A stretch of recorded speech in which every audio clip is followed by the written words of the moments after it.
आज अपन पढ़ेंगे BSc second year का टॉपिक थर्मोडायनामिक्स यानी कि ऊष्मागतिकी।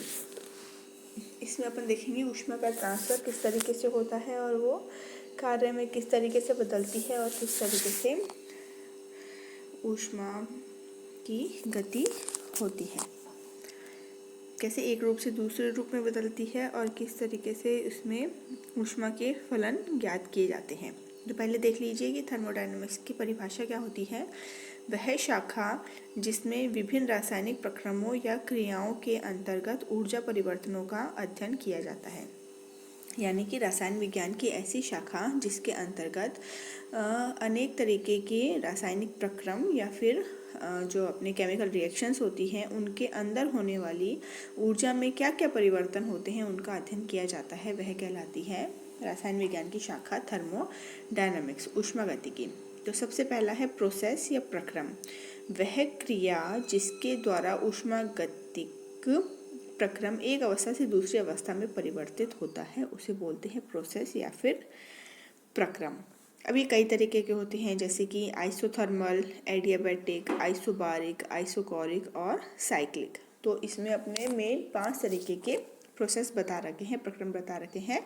समतापी प्रक्रम, रुद्धोष्म प्रक्रम, समदाबी प्रक्रम, समआयतनी प्रक्रम और चक्रीय प्रक्रम। तो सबसे पहला है अपन इसमें देखते हैं, एक एक करके देखेंगे कि इनके अंदर क्या क्या गुण पाए जाते हैं। तो सबसे पहला है इसके अंदर आइसोथर्मल या फिर समतापी प्रक्रम। उसके अंदर इसमें दिया हुआ है dt इज इक्वल टू 0।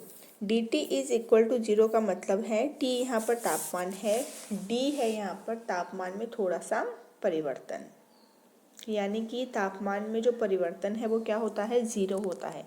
नाम से ही पता लग रहा है आइसोथर्मल है यानी कि समतापी प्रक्रम है जिसके अंदर की ताप जो है वो समान रहेगा, यानी ताप में परिवर्तन 0 होगा। सेकंड है एडियाबैटिक या फिर रुद्धोष्म प्रक्रम जिसके अंदर दिया हुआ है Q इजकल टू 0, यानी कि ऊष्मा जो है उसमें होगी 0। निकाय और परिपार्श्विक के बीच ऊष्मा का आदान प्रदान बिल्कुल भी नहीं होगा, ताप में परिवर्तन इसमें हो सकता है। Q इजकल टू 0 का मतलब यहाँ है निकाय और परिपार्श्विक के अंदर जो ऊष्मा का परिवर्तन है वो ऊष्मा का आदान प्रदान नहीं होगा।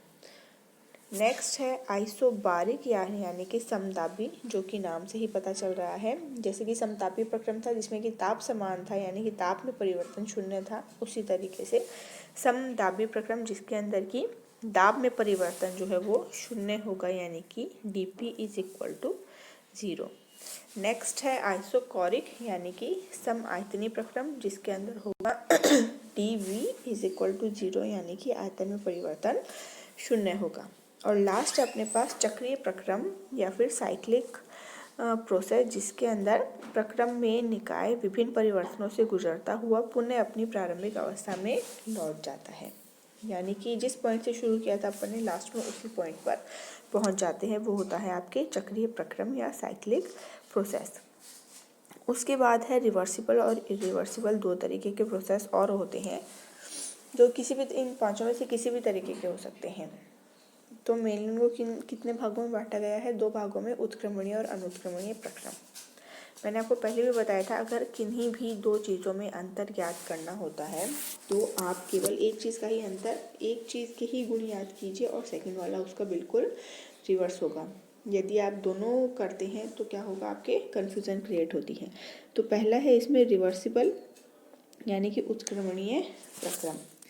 इसके अंदर बताया गया है यदि किसी प्रक्रम को चलाने वाला बल उसके विरुद्ध लगने वाले बल से अनंत सूक्ष्म अधिक होता है और निकाय अपने समपारिपार्श्विक से साम्य में होता है तो उसे क्या कहते हैं, उत्क्रमणीय प्रक्रम। यह बहुत ही स्लो प्रोसेस होता है, ये आदर्श प्रक्रम होता है, काल्पनिक होता है और सैद्धांतिक होता है। काल्पनिक होता है यानी कि उत्क्रमणीय प्रक्रम, पूर्ण तरीके से उत्क्रमणीय प्रक्रम प्राप्त करना क्या है, असंभव है, ये केवल काल्पनिक ही हो सकता है।